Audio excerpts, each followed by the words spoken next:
It's time for the final word in sports. It's time for the final word in sports. It's time for the final word in sports.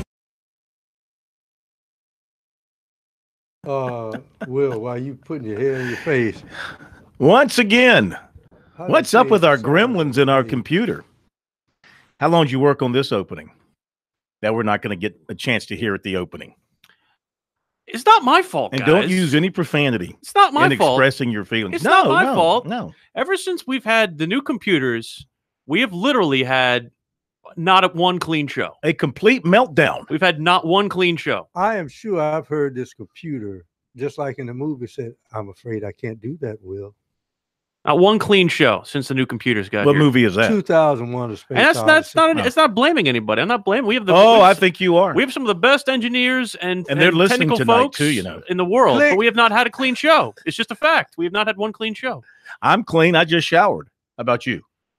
I was clean this morning. Okay. Did you shower today? Yes. So we're clean. We're having a clean show. Brian, you take a shower today? Good. We are having a clean show. Welcome in. It's Sports Talk, South Carolina Radio Network, here on a brand new week, a Monday after the Super Bowl, a Monday 2 days before what should be National Signing Day. Well, it is, but it isn't. Not really. Yeah. I mean, it's going to be a very low-key National Signing Day, except for a few individuals here and there. Actually, Clemson's got several people still hanging on the line. USC does not have several. They've got a couple, so there'll be a little bit of drama. We'll catch up on everything. It was a good weekend for USC in recruiting, as Will Muschamp, of course, landed Dylan Wonnum out of Atlanta, major offensive line target for this year. He also got a 2019 offensive lineman commit out of the state of Florida, so a good weekend there for South Carolina. 7 commitments already for the Gamecocks in the 2019 class. And as far as 2018 goes for them, they're just waiting on 2 guys, 2 defensive linemen, Sandage and Mincy. Today, Clemson missed out on Leon O'Neal. Not a big surprise. He originally committed to Texas A&M. Today, he recommitted to Texas A&M, so not a big surprise there at all from a Clemson standpoint. Tigers kind of had a feeling that was going to happen, but they still have others they're waiting on. Receiver Justin Ross, defensive back Patrick Surtain, to name a couple. Defensive back Mario Goodrich as well. Offensive lineman Richard Gurridge. Defensive back Trayvon Flowers. Dax Holyfield, did some checking on him today. We'll tell you what's going on there with him in just a little bit. Now, it looks like for South Carolina, at this point today, now you know things are very fluid in the recruiting world in the days and hours leading up to signing day. Things can change on an hourly or almost by a minute basis, but it looks like the Gamecocks will not sign the 2 remaining committed players who did not sign in December, Ronnie Jameson and Bryce Thompson. GoGamecocks.com, Lou Beesjack talked to Bryce's coach out at Dutch Fork, and he told him that he's not signing with South Carolina on Wednesday, that he could end up at Marshall. You know, Marshall's been recruiting him, and Marshall has a way of taking players who don't qualify. They have a program where they're able to take them, or he might go junior college, or he might wait longer to see if he can get his stuff together to sign with South Carolina. And in Jameson's case, talking with his coach out at Highland Junior College in Kansas, he hadn't talked to him in a while, so he really wasn't sure what was going on with him.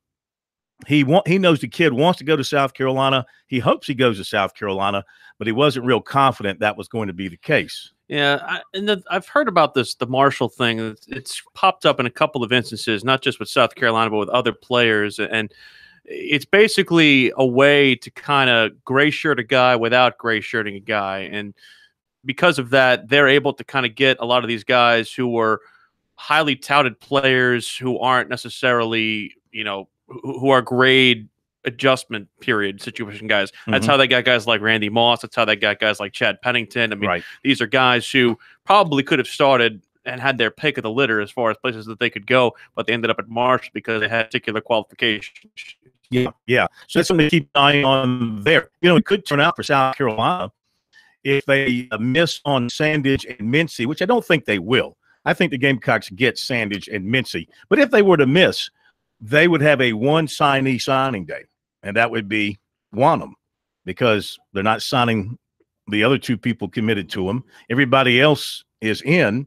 They're just waiting on the two defensive linemen to make their decisions known on Wednesday. Mincy will be at 10 o'clock if he's feeling okay. He went home with the flu today. Ooh. Yeah. Wait, why would there only be one signee on signing day if they get one of those? You're saying if they don't get either? If they don't get them. Okay, yeah. so if they don't only have the one guy. Okay. They signed 20 back in December. Right. No, I was misunderstanding what you said. Yes. I'm trying to be clear. Yeah. So Mincy went home with the flu today, and, hopefully he'll be well enough to make a decision. And Sandage is set for 2:30 on Wednesday. Now you're saying, why do you feel South Carolina for these two? Well, I mean, it's like anybody else. It's a guess. I'm not inside the kids' heads.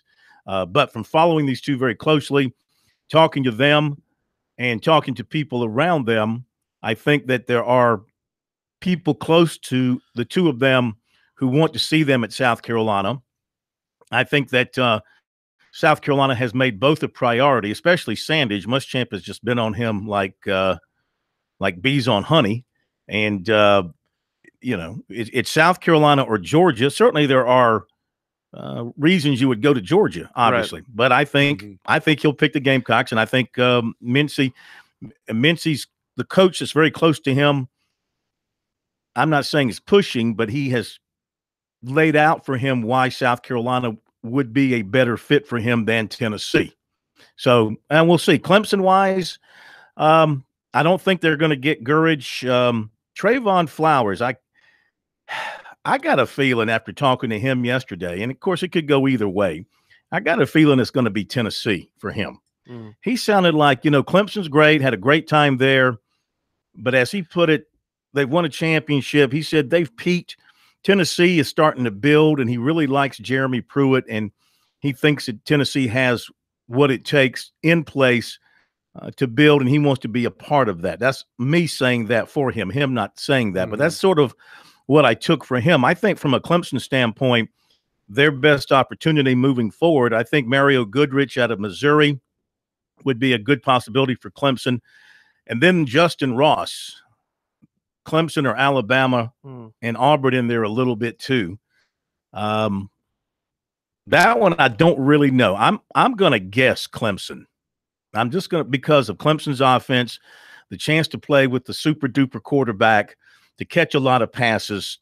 They're selling him on being the next great receiver. And we're talking great. We're talking your Sammy Watkins, Mike Williams level receiver at Clemson.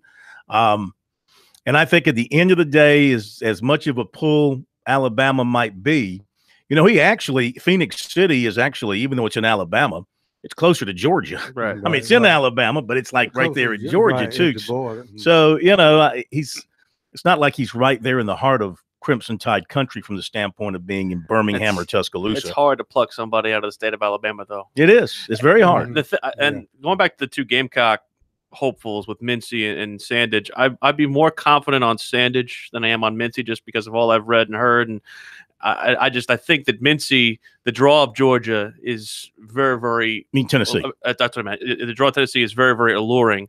Again, talking about the up and coming stuff and things of that nature, kind of the same stuff that we were talking about with Richard Gurridge. So that's a very interesting possibility. And the other fact of this too is you have two of these guys kind of playing the same position, or at least playing on the same unit. So you wonder if kind of one of those guys takes a cue from the other in that way. It's hard to psychoanalyze a teenager, but Corn mentioned it, and we were talking at the office earlier about kids who want to go and win. You say win versus those who see the journey of building something. There's a different attitude toward it. Sandage, to me, looks like the guy who's trying everything he is to talk himself out of going to what would be the easiest decision. But that's what teenagers do. Well, it's going to be intriguing. Even though the numbers are small, there's still high drama, so it's going to be fun to watch over the next couple of days. We'll give you a complete recap on the weekend and the day in recruiting and what's ahead. That's coming up in a little bit, so stay tuned for that. We'll be right back. Plenty to talk about. Of course, the Super Bowl, a lot of basketball. USC women in action tonight in a big one in Starkville.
It's time for the final word in sports all across the state. You're listening to Sports Talk with your hosts, Bill Kornbluth, Will Pelagic, and the Professor Tom Hayes. You've been waiting all day. So join the show now by calling 800-956-7266. We just have to have the late run is really all the game was. I thought the Wake kids played well. We had that lead in the second half, and then they fought back, took the lead again, and we just made a couple plays down the stretch. Really was the only difference in the game. Hopefully they kumbaya'd and drank some hot tea, and if it helps them, good for them. I got no idea. They can have 97 player meetings. You talk all you want. You don't play better. Those meetings are irrelevant. Holds fakes. He's back. He steps up. He is going deep. And it is caught by Alshon Jeffrey for a touchdown. Hey, Nick made a hell of a throw. I mean, I just made a hell of a catch. I just went up and I knew I had to make up for the first ball. He gave me a chance in the end zone, but I couldn't get my feet, so I kind of misjudged it. But at the same time, I knew on this one, I'm like, hell no, I ain't letting this one go. They didn't do anything different. He just wasn't able to make plays and to get off the field. And I don't know, got to watch the film and see what they did, but we just didn't make enough plays to get off the field. Worth the wait? Yeah, fantastic. Little Alshon, little Stephon. And Kumbaya, apparently. That was Frank Martin in an interesting mood today with his team coming off a beatdown at Texas A&M. He doesn't seem like somebody who's happy that his team called a players-only meeting. Well, for him, words mean nothing. Of course, it's all about action. What are you doing on the court to win games? They weren't doing much on Saturday. I can tell you that, Fred. I know you were at the other game, but I was watching both, and they were not doing anything to win the game on Saturday. If I could, I'd go to Las Vegas right now with Gabe DeVoe attached to my back. That guy is on fire. ACC Player of the Week this week, and deservedly so. 3 straight games of 5 3-pointers.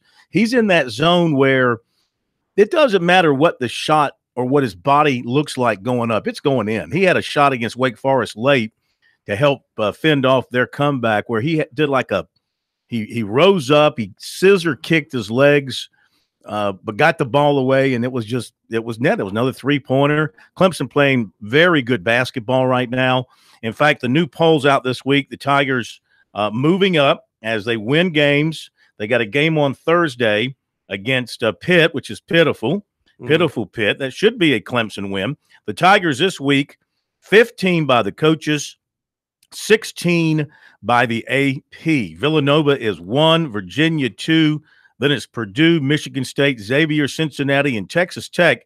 Both polls identical through 7. Auburn is 8, Duke is 9, and Kansas is 10 in the AP. Well, you said something to me when we saw each other earlier with Marquise Reed kind of being the team's quote-unquote pro.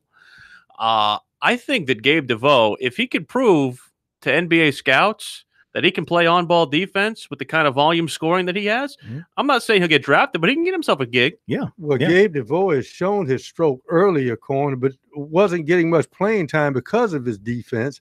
But I got a feeling right now he's looking at eating the same breakfast every morning, same lunch, same dinner, get out of bed the same way. Because, he's at that point now when you watch him, at least when I watched him the other day on television, that when it left his hand, it seemed like everything he threw up was going to go in.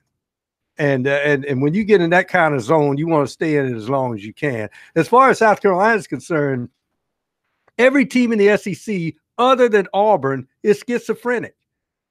They get into a funk and they have to hit rock bottom before they bounce up. Case in point, Missouri, who looked like world beaters against Kentucky. And, of course, Kentucky beats West Virginia in West Virginia and then haven't been the same since. Their last 2 games, they went to Alabama, which is not an easy place to win, and then they beat Kentucky for the first time in program history, both by the same score, 69-60. It just seems that, and this is something that Frank Martin talked about earlier today, basically you have Auburn, who has kind of distinguished itself at the top. You have Vanderbilt, who's distinguished itself at the bottom. And then you got about 10 or 11 teams kind of sitting there in the middle, and you're wondering, from where are those teams going to come, the NCAA tournament teams? It's still very unclear. You could get 6 teams bunched up in that group of 10 or 11 that are going to make the tournament, and it's very, very curious to see how the SEC is starting to get credit now for the fact that there is a lot of parity now in there. All right, no games tonight. Check that. What is today? I've lost my date. USC women tonight. No, I was thinking in the ACC. Is there anything tonight in the ACC? Okay. Is it one game tonight? There's I thought Louisville was playing tonight against somebody. I know there's a Big 12, West Virginia, Oklahoma. It's the only one that I know. I'm looking at an old press release here, so I've got to get the new press release so I can see what's going on. Other couple of notes here, and then we get to your phone calls, 800-956-7266. Will Muschamp announced today the hiring of George Wynn as Director of Football Ops. He replaces Robbie Lyles, who is moving into outside business down in the Charleston area. Wynn has logged 3 previous stops as Director of Football Ops over the last 19 years. He was at Arizona State's He was at Texas, and he was also at Florida. So he is very familiar with the job. So he is coming in to join the staff at USC. Syracuse, Louisville tonight is the ACC. Syracuse, Louisville. No wonder you would forget that game. And boy, you know how much Virginia, you know how much I love Syracuse now. And Virginia put the old clamp down on Syracuse on Saturday. And it couldn't have happened to a nicer group of people up there. Yeah, I've already decided the game I want to see, which will not be seen this year. The irresistible force against the immovable object. Auburn against Virginia. Yeah, you might see him in Virginia. Auburn is just schizophrenic. I mean, just run up down the court, play defense, and Virginia just clamps down on you. Something would have to give in that game. Might see him in tournament time, though. Yeah, might. All right, real quick thought on the Super Bowl. Thank you, all those who have sent letters of congratulations, notes, postcards, emails, tweets, Instagrams, snapshots, Snapchats, DMs for being one of the few wise men to pick the Eagles. I told you to pick the Eagles. I told you their defense at some point. Defense at some point, they allowed 505 at some passing yards. point, I said the defense would rise up and they literally get it got done. Nothing right with that other than the fact that And the at one team was going to win. The very end, their defense clubbed Brady. How about the comment that the former Patriot made at halftime? Did you hear it? Did you watch the halftime show? Oh, yes, Rodney Harrison. Rodney Harrison. He said if you hit Brady, he's an average quarterback. That's exactly what happens with him. If the Giants showed that. It happened in the 2 Super Bowl losses. Brady turns into somebody who becomes tentative, and he's not able to take the kind of shots down the field. If you can't protect him, you can't take the top off the defense, and that's kind of what happened. They were living off the short passing game for the longest time, but they were still making enough stops where the Eagles in order to make things happen. But like you said, once you hit Brady, he becomes brittle. Yeah, I thought the Eagles did a great job of running on passing downs, which got them, a touchdown, I think, and a long gainer. Alshon may have been the MVP if he would have come down with that one-handed catch in the game. As it turned out, he tapped it too many times. Well, he and Gilmore had good games. You know, Gilmore made plays. Alshon got a touchdown. Gilmore shut him down after the one touchdown. One more thing on basketball. Joe Lunardi's newest bracket. Clemson a 3 in Dallas playing Charleston. I saw that. College of Charleston, a 14 seed. They would send them out to Dallas to play that game. They wouldn't play that game in Charlotte. Awfully convenient for us. You had a bracket for them sitting them in Charlotte. Yeah, that was Jerry Palm's bracket. Jerry has Palm. them, I think, at 215 against California Davis with that Jerry Palm. I think bracket. we'd sign up for that right now. I wouldn't mind it. We'd sign up for that. Very quickly, let's go to Glenn in North Charleston before we hit the bottom of the hour break. Hello, Glenn. Hey, how you doing? Good, sir. I think I told a certain party down here in Charleston that had its own show that I like the Eagles in this, and he goes, "Oh God, here we go," and all this stuff. But I think he should eat a bowl of crow now. Maybe he should eat a bowl of Eagles. Yeah, but that might be against the law. But probably tastes the same, eagle and crow. Of course, the eagle's protected, right? You can't just eat an eagle. No, you can't. Protected. Well, you proved him wrong. You proved him wrong, Glenn. You're smarter. You need a show. You need to do a show in Charleston. I'm going to suggest that you get a show in Charleston because you proved that you're smarter than the hosts. Wouldn't have liked either of these teams winning yesterday. I was very happy for the Eagles. I was very happy. They hadn't won a championship since 1960. People from Philadelphia don't deserve nice things. I was happy for the team and the owner.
Sports Talk is the sports talk show of Main Street, South Carolina. From the coast to the mountains, we cover it all.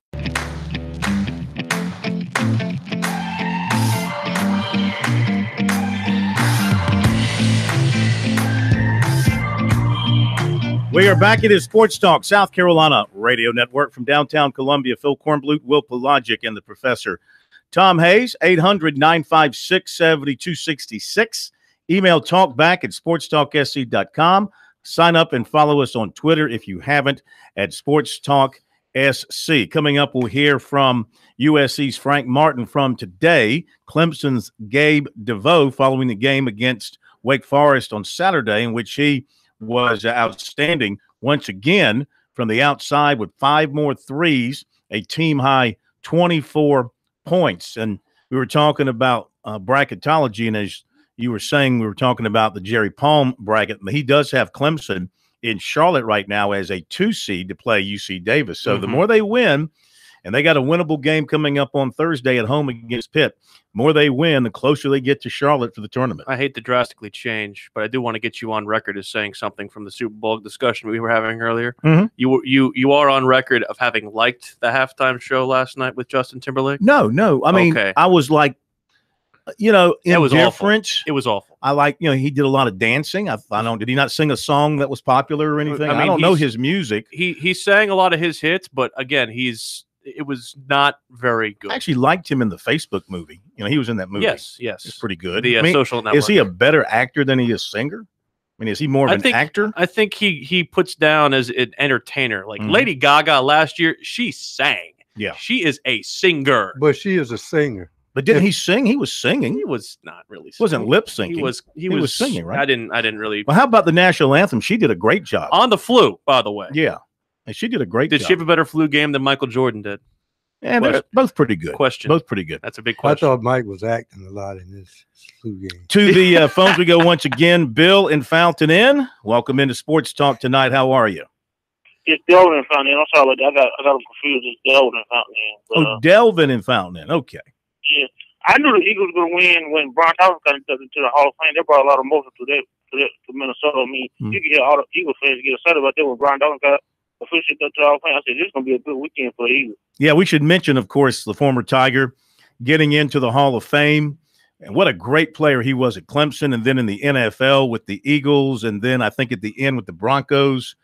Terrific, as tough as they came. We should also mention on a different note real quick, if you haven't heard about the passing of a USC baseball great Earl Bass over the weekend, and what a great baseball player and representative of USC he was. And, man, he was something back in the mid-'70s in high school and in college. It was he was unhittable. He just had that nastiness. And Teddy Hefner pointed out to me today is the 29th anniversary of the death of Joe Morrison. In 29 years. Since he passed away. I was just thinking of Earl Bass, one of the most vicious curveballs I've ever seen. Nasty. Looks like it was up in your eyes here, and then suddenly it was at your knees. Is that all Delvin wanted? Is he gone? I think he wanted to give some pub to B-Dog. All right, let's continue on the phones, and we go. Oh, we have to interrupt our normal programming here on Sports Talk as we welcome in from the city of Charleston, the de facto mayor of the city of Charleston, the bad boy by the bay, the ninja of the night, the pontiff of the port city, the queen of the cowboy crybabies, and just breaking news here on Sports Talk, just announced next year's Super Bowl halftime entertainment. It is not Jim Rome, it's J. Rome. And notorious big-time Patriot hater who is Reed Johnson and dancing tonight. Hey, I'm dancing like that guy on Saturday Night Live, like the church lady. I'm dancing like that. You're happy. You're happy. Oh, yeah. Oh, yeah. Yeah. Oh, yeah. They had it all the way. I knew the Eagles. Hey, Tom, they came out and hit. Tom? Oh, they played great. It came out and took it right down the field on the Patriots, kicked that field goal. I said, it's on. They got them. Had confidence in them all the way. Sure you did. Be honest. You be honest. You were shaking when they had the ball with 2.5 minutes and Tom Brady in his hands. Come on now. Don't tell me you weren't shaking. Go, Jerome. Don't you know you're not as good as Tom Brady? Well, I mean, he really isn't, but he was good enough. Hell, he's going back to being a backup next year. Everybody knows that. You know, they know that it's Wentz's team moving forward. And that's why Philadelphia looks so good for the future. I mean, this could be a mini dynasty because they are under contract. They're in good shape from that standpoint.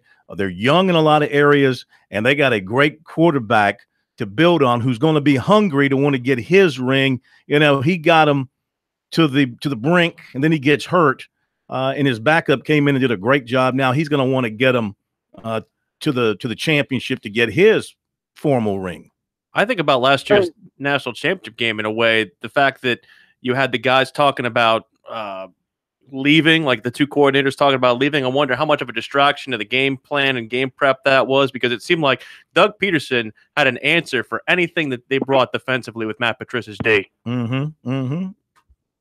All right, Jerome, thank you. Jerome just want to take a shot at the Patriots. He which team does he like?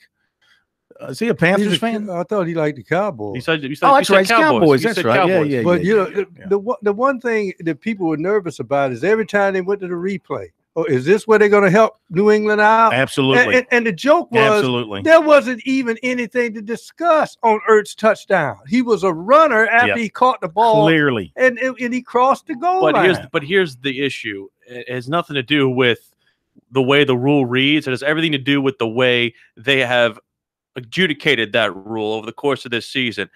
Those two catches during the regular season would have been overturned. The way that they had been ruling on those things. I'm not saying it's right. I'm saying that that's the way it had been ruled. Not Ertz's catch, because it was made in the field of play easily. Once he crossed the goal line. It doesn't matter about that.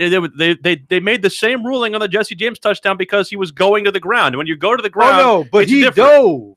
He dove and the ball was in the air over the goal line. He broke the plane. He clearly broke the plane. I'm not disagreeing with either of you. I've seen that same call overturned during the regular season. I think it's stupid. I think the NFL has a genuine problem on their hands with this rule, and the problem is it was not officiated as consistently as it was during the regular season. I'm glad that they were both ruled touchdowns, because I think in principle they are both touchdowns and should have been touchdowns. But there were other plays during the season that were not ruled that way. But they were going to be touchdowns yesterday because of fans like me who complained, and the NFL heard it. You're giving New England free breaks. And I think in New York, wait a minute, can't overturn this one because they'll start to say. Well, I hate to give credit to an errant person, but think about the whole XFL stuff with Vince McMahon and saying we might not be the NFL, but we can at least tell you what a catch is.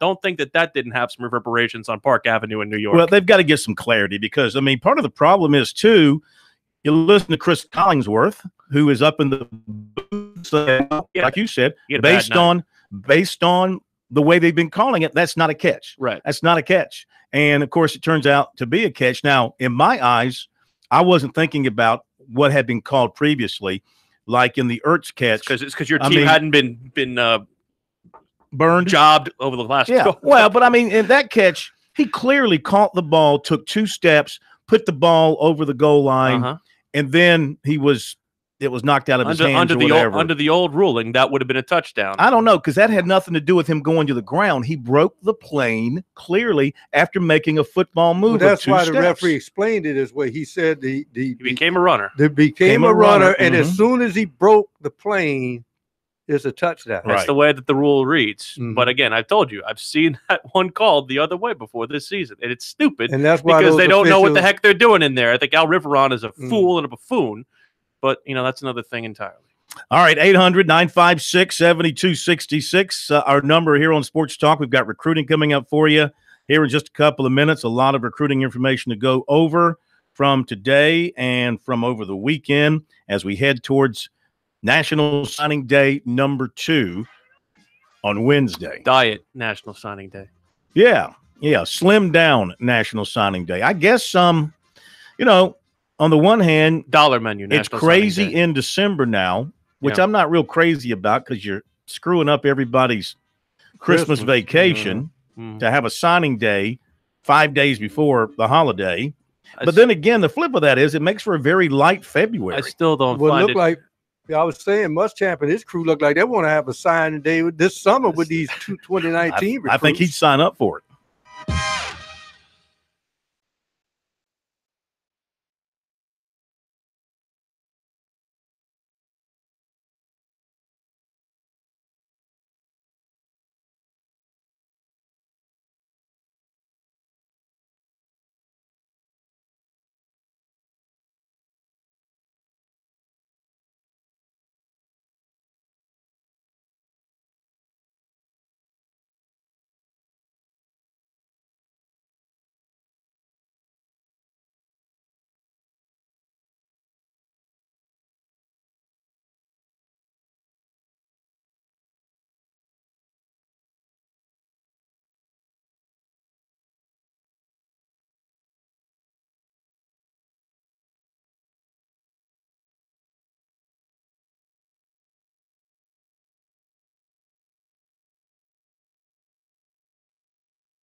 Now back to Sports Talk, South Carolina's most listened to sports talk show for more than 30 years.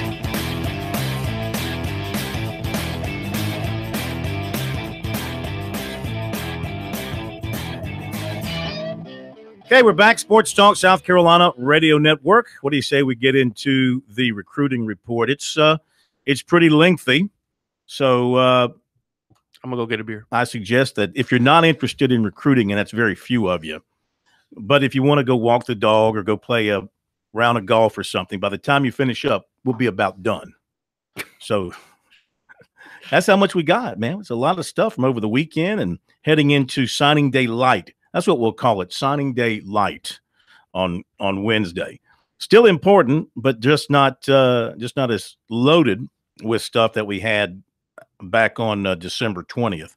Okay, I think I've got everything organized and ready to go here. So let's begin at the beginning of things over the weekend and today.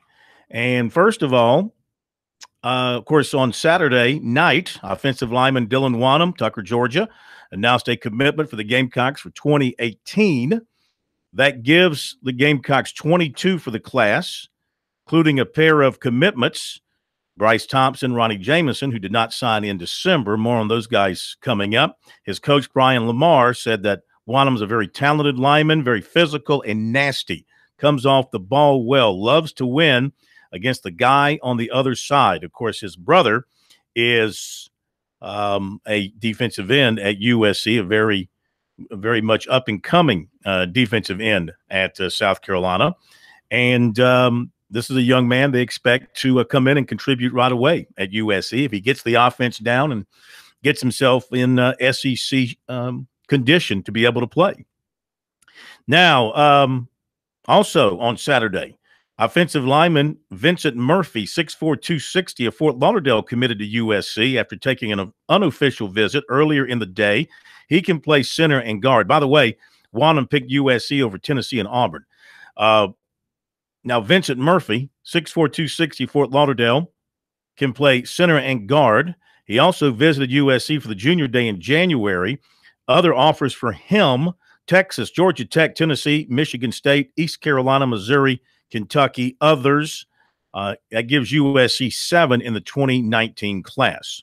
Lou Beesjack of the States and GoGamecocks.com talked to Dutch Fork coach Tom Knotts today about Bryce Thompson, who told him he will not sign at this point with USC Wednesday.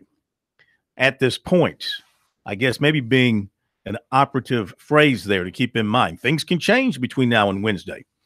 Knotts would not say anything more about the situation. The kid has maintained that he was going to sign on Wednesday. I think he was hopeful of doing that. He is still working on some academic issues, trying to get to that point where he can sign. One thing I always hesitate talking about are academic issues with a player.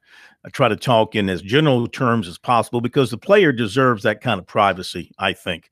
But, we're not stupid, and we realize when this sort of thing is going on, it's generally related to an academic situation. Marshall's been recruiting him. If he doesn't end up going at South Carolina, Marshall would like to bring him in. There's a possibility he could sign later on with South Carolina, or he might go to junior college, but that's something he has said he does not want to do. So that situation is on hold. Ronnie Jameson, talking with his coach earlier today, is in a similar situation. His coach was not sure what he's going to do on Wednesday. He did not want to go on the record about academics there either, but he did indicate that as much as he would like to see Jameson sign with South Carolina, and as much as the kid wants to sign, it probably is not going to happen on Wednesday. He said a lot of schools would like to have him because he's that good of a player. Clemson making a run at linebacker Dax Holyfield here late. Dax Holyfield. How's his shoulder? Good. I asked about the shoulder. Shoulder's in excellent shape. In fact, for his basketball team the other night, he had a double-double. I'm sorry, we haven't talked about it for that long. I wasn't used to going back in that. Which shoulder is it? It's the good one. It's the good one. The right one, I thought it was, right? Unbelievable. Again, his father, who is his basketball coach and, of course, played college football, and his brother, who is an orthopedic surgeon. I didn't talk to him, but I talked to the dad. The dad said His shoulder is absolutely fine. He's just playing hoops, isn't he? Mystified over where all this came from. But anyway, Clemson's trying to get in on him, probably at this point too late. Yeah. Now, here's what has happened, according to the dad. Clemson offered him first. Then when they got Mike Jones Jr. and Jake Venables, they moved on, and Holyfield moved on to Virginia Tech, Stanford, and North Carolina. Brent Venables did visit last week at the school. Holyfield did make a quick trip to Clemson last week, but that was to visit KJ Henry and others for a birthday party. He arrived around 9 at night and left first thing the next morning, did not meet with the coaches. His mother did take a visit to the school Friday for a tour. Aubrey Holyfield's his father and his basketball coach and also a football coach at the school, I believe. He remains skeptical about the Tigers' chances. Quote, I think he likes the things they've got there, but to tell you the truth, I would be very shocked if he went there. I find it hard to believe anybody would outweigh Bud Foster, in my opinion. I know Coach Venables is a good coach, but he's not Bud Foster, end quote. Holyfield. That was pretty dumb, by the way. I'd take Brett over Bud. Just my own opinion. Okay. Fine. Anyway, Coach Holyfield said Stanford is strongly appealing to the son because of the academics, but the distance is a concern. Foster is a strong sell for Virginia Tech. Those would appear to be the leaders, but he's still not clear on what his son will do. He said, quote, I don't know. I keep asking him what we are going to do, and he says, I really don't know, Dad. I'm trying to wade through it. I don't know. Dabo Swinney has been on the phone with Dax, according to the father. Now, they're going to make a decision tomorrow, he said. He asked the kid, give me a decision by Tuesday. They're announcing it at 11 o'clock on Wednesday at the school. Clemson target defensive back Leon O'Neal, Cypress Springs, Texas, committed to Texas A&M today. He had originally committed to the Aggies and then decommitted after the coaching change. He also considered Georgia and Oklahoma. South Point wide receiver, now I checked on this. South Point wide receiver defensive back Stephen Gilmore said he will sign on Wednesday, but he did not tell me with whom. I started thinking, well, South Carolina's going to have some space. They wanted you before. Maybe they're going to come back at you. He said that as of right now, he said USC is not one of his options at this point. So thought maybe they might go back on him. Maybe they're just going to hold those scholarships for the future. John Mincy, USC target defensive lineman, went home from school today with flu-like symptoms. He plans to announce at 10 o'clock Wednesday, USC or Tennessee. My projection is USC.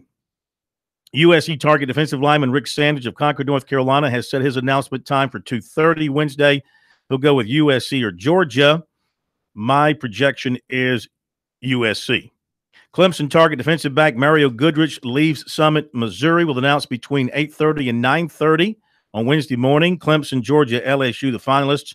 My projection is Clemson. We talked about Dax Holyfield. I think he's going to end up at Virginia Tech.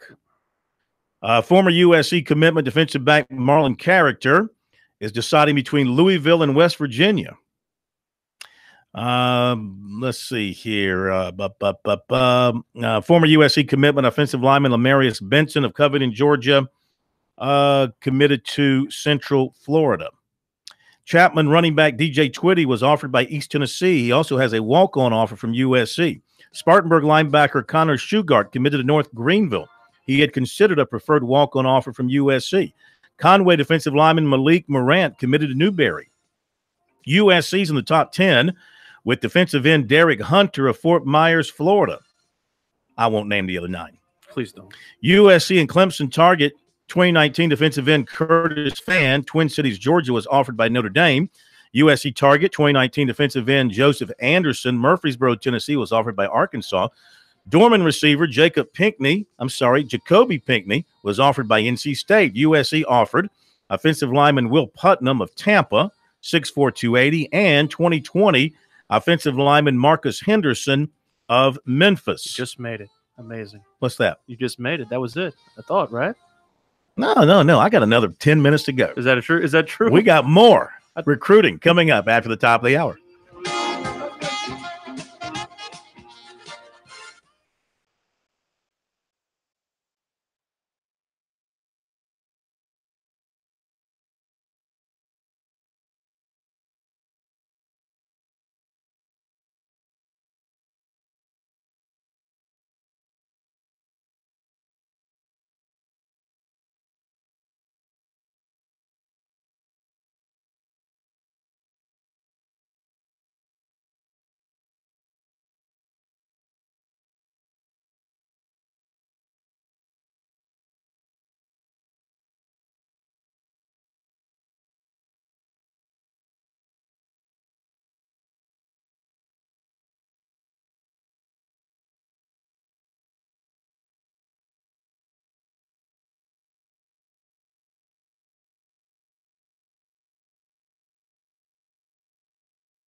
Round 2 of Sports Talk up next with your hosts Phil Kornbluth, Will Pelagic, and the Professor Tom Hayes. Don't leave us hanging. Join the show, 800-956-7266.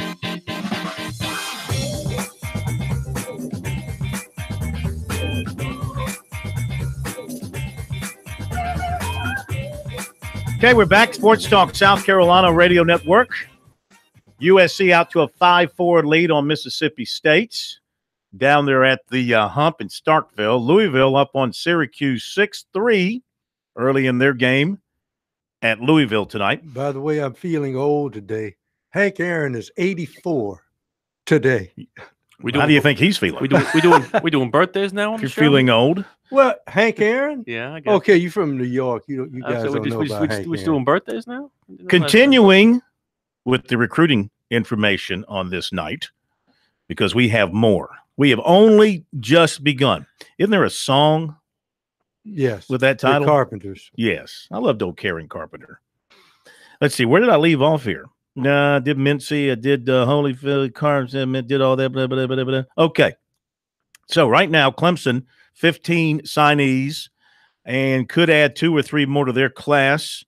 That's already ranked among the nation's best at this point.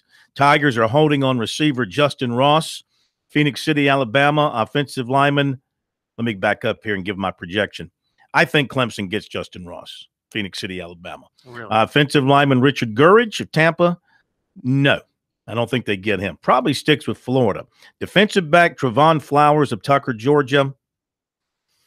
Something tells me Tennessee, just the way he talked yesterday coming off his Tennessee visit. It's just something, the way he talks makes me good to think. get that last visit. Mm-hmm. Defensive back Mario Goodrich of Lee Summit, Missouri. He announces at 8:30 in the morning Eastern time. And it's Clemson, LSU, Georgia. I think it's Clemson on him. Even though he hasn't said a whole lot, one of his assistant coaches I've talked to led me to believe it was really Clemson was really in good shape with him. And then there's defensive back Patrick Surtain of Plantation, Florida, who I think is probably going to well, I don't know, LSU or Miami for him, I believe, will be the choice. So that's what Clemson is waiting on. Again, O'Neal committed to Texas A&M. By the way, Surtain's at 10 o'clock in the morning on ESPNU. There will be local television coverage of Goodrich out there in Missouri if you want to watch that. Gurridge announces at 2:45 on Wednesday. All right. Now, Clemson reached out to Conway linebacker Jalen Moody. According to Jalen, this is Jalen talking now. He said he had talked to the Clemson coaches. He took an official visit to Alabama over the weekend. He also visited Arkansas and Ole Miss and had a great time at Alabama. He had dinner on Friday, lunch on Saturday, and breakfast on Sunday with Nick Saban. Sunday at Saban's house, he even got to ride in Saban's golf cart. I think he even drove it, he said. So we got one-on-one with Saban, who really wants him, really likes him. So he had a great time there. But the other schools he likes as well, Arkansas and Ole Miss, will be one of those. And he'll announce at noon on signing day. How do you let that kid out of state?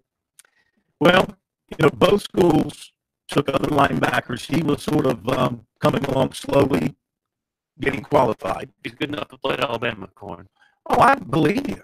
If I'm South Carolina and I'm sitting here with a couple of scholarships available, I mean, I'm taking best help that I can get. It's too late. If he's good enough to go Will Pelagic Stalker Central on a co-ed like Nick Saban's doing on him, like that's the kind of treatment he's getting right now. I think he's good enough to play at any two in-state schools. I agree with you. I don't know why they don't, but it's too late. Kids today, if you're not, a lot of them, it's like, don't come back at me here at the 11th hour. Right. I've got other good opportunities. Like Jax Holyfield's got going on with Clemson. Exactly. Clemson, by the way, at this point, ranked 6th by ESPN, 8th by 24/7 Sports Composite, and 14th by Rivals. Okay, that's just always something that makes me just get so angry when I see a kid like that go to a school like that. Now, Flowers went to Tennessee over the weekend after being at Clemson Thursday and Friday. He's also considering Kentucky. He's a two-sport guy and wants to play both sports in college. And he's a middle infielder. His quote was, it was good. The people all around, the environment. I liked the coaches. I liked everything about Tennessee. Stadium is huge. There are a lot more people than at Clemson. I feel like Tennessee is building. Clemson is there. Clemson is at its peak, he said. Tennessee got it in them to get better, though. They've got great coaches now. Coach Pruitt is a great guy, great coach. There is no number one yet, he said, as of last evening. All great schools. He'd been in touch with Clemson safeties coach Mickey Kahn on Saturday and Sunday, and he also talked with the Kentucky coaches as well. Let's see here. Did I mention do I have this in here? I got to go back and check. Oh, I'll get that in a little bit. Got a little bit more here for you before we wrap it up. Place kicker Cole Hanna, who's out of Georgia, accepted a walk-on offer from USC for this class. USC and Clemson target linebacker Kalen DeLoach of Savannah was offered by Alabama. Defensive end Antonio Anderson of Lower Richland announces at 2 o'clock Wednesday, SC State or Charleston Southern.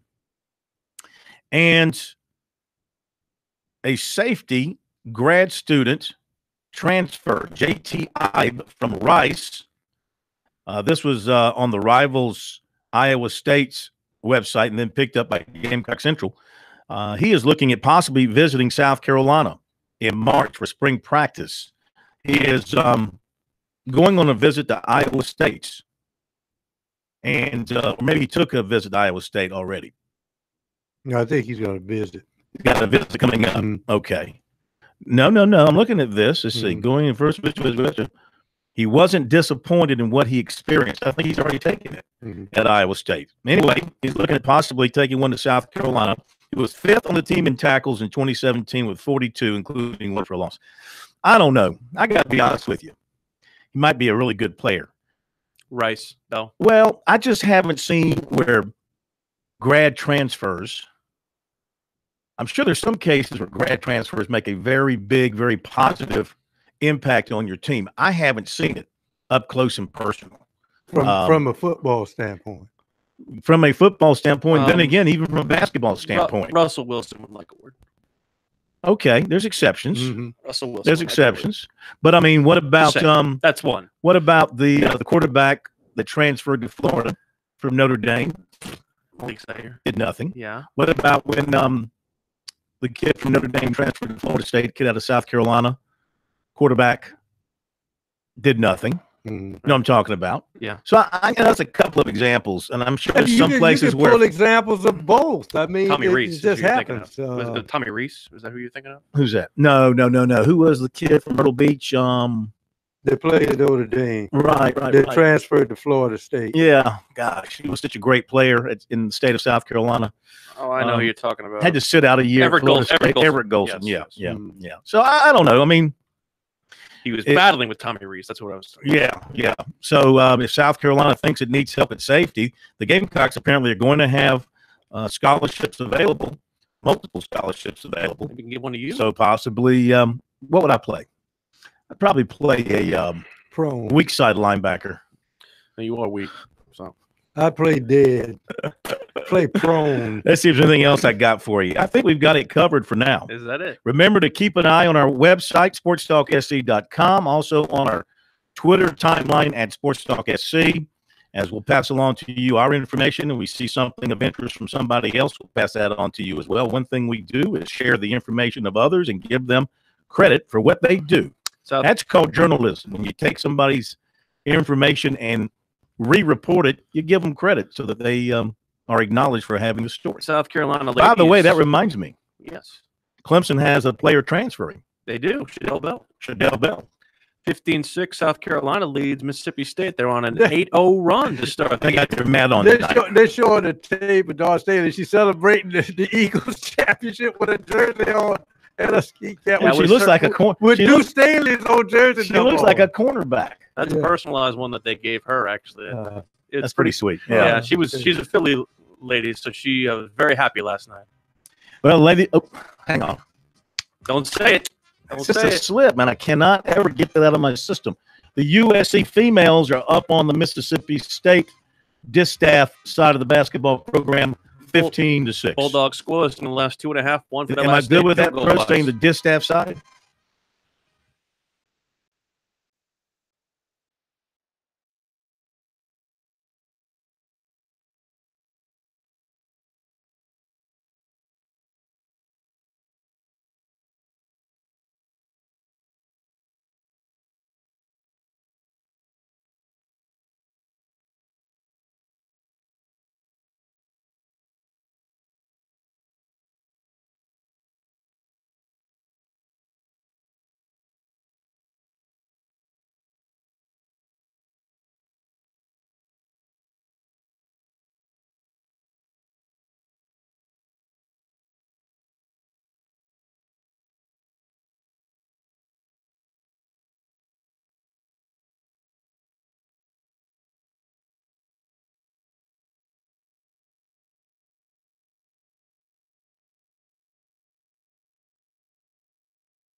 This is the place to talk Tigers, Gamecocks, and more.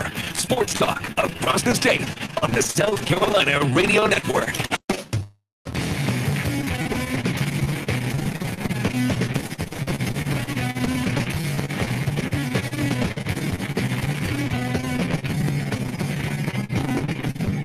USC up 16-10 on Mississippi State late in the first quarter.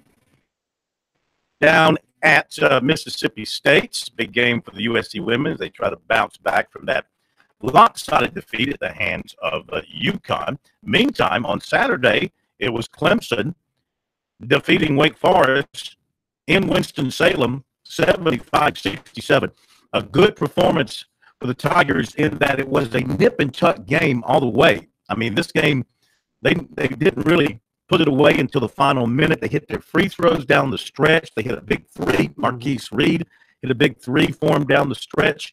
The game had, I think it was like 19 or 20 lead changes, just back and forth, back and forth. A really well-played game. And so the Tigers come away with their 19th win. They're 8-3 in ACC play.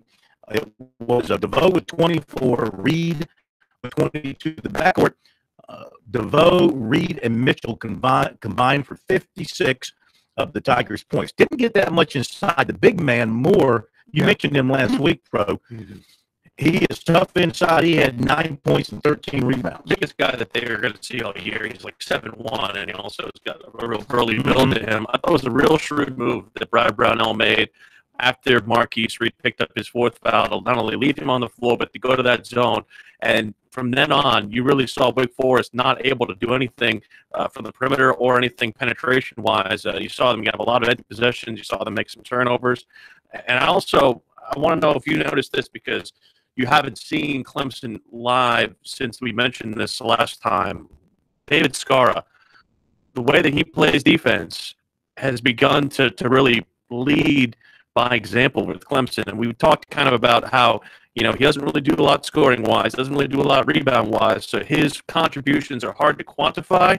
But in my mind, what he does on ball defensively is about as valuable as anything that Clemson has on either side of the basketball. Yeah, he is starting to contribute for them. It was a day when it was tough to score inside. I mean, Thomas only had 5 points. He's really their only true inside guy because, Sims stays outside. Right. When he's on the court, he stays outside. Donald, we're talking offensively. When he's on the court, he plays on the perimeter, and Scarra does as well. So they didn't really try and do much. But the story for the Tigers right now is the ACC Player of the Week, Gabe DeVoe. Another game, 3 in a row of 5 made threes. He's 15 for 23 over the last 3 games in three-point shooting. It's just been outstanding. From all areas of the court. Yeah. I mean, he's just in that zone. We talked with him after the game, along with some other reporters, about the current zone mentally he is in shooting the basketball. Just shooting ball confidence. Last couple of games, the ball's been getting good looks and knocking them in. This team is learning how to win, not only on the road, but these close games that you lost last year. It's close late. How confident are you guys? Super confident. We got a lot of older guys that's been in this situation before, and that helps out a lot. So down the stretch, just staying calm under pressure and making plays on the offense and getting stops when we need them.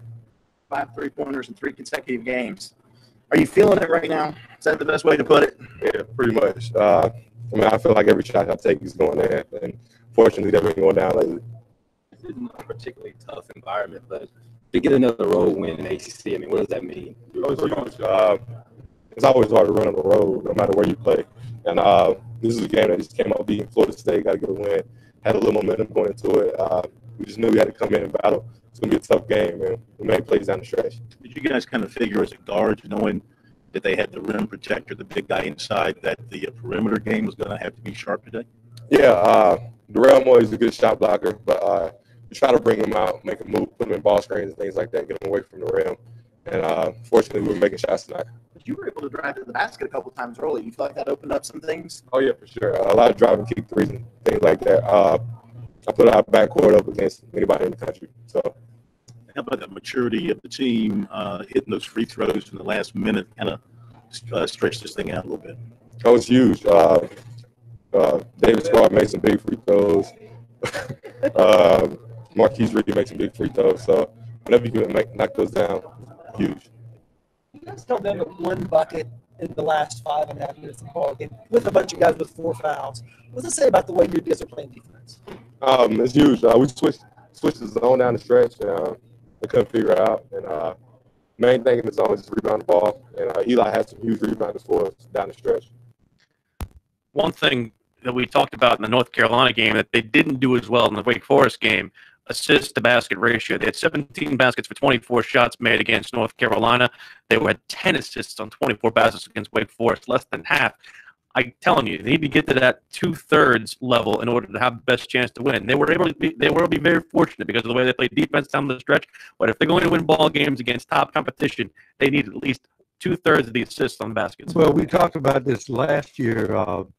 Clemson played tremendous defense under Brunell for years, but offensively they needed a little bit of a thrust. So he kind of bit his lip and put in players who thought offensively before they thought defensively, and it didn't work. Suddenly, he's got the guys who he put in there who wouldn't play defense, playing defense, and now you got the bold stroke in the shot. Mitchell has been hot. So you combine that infusion of offense, which took a year of experimentation to pull off, and playing defense, this team could be set for a run. Well, here's my thought, though, about March, and that is, as you win games in March, you play better teams, and I think one area where Clemson will have a problem, correct me if you think I'm wrong, playing the longer, leaner teams with the bigger backcourts that are 6'3", 6'4". Clemson's small in the backcourt. They can shoot, they can dribble, they can penetrate, but when they go up against equally talented guards from that standpoint who are taller, they're going to find it more difficult to get those threes off. But I think the other part of that is that they can use the driving ability. I think Marquise Reed and Shelton Mitchell both have the ability to get to the cup. Same thing with Gabe DeVoe. That's how you beat a bigger guard, because the bigger guards aren't necessarily as great laterally. So I think they have the ability to be very versatile in that regard. My problem, I would say, is if you go against somebody who is going to get Elijah Thomas in foul trouble, I think that's where the big pain is, because Clemson, while they've done a lot to lengthen their rotation, they're using guys like Malik Williams, they're using guys like Scott Spencer, more from Scara, more from Mark Donnell. I don't know if you could survive a long stretch of time without Elijah Thomas. If you get him less than 25 minutes a game, if you get in a game situation like that because of foul trouble, I think that's where Clemson's in trouble. All right, 800-956-7266. USC women doubling up the Bulldogs of Mississippi State in the second quarter. It's 20-10.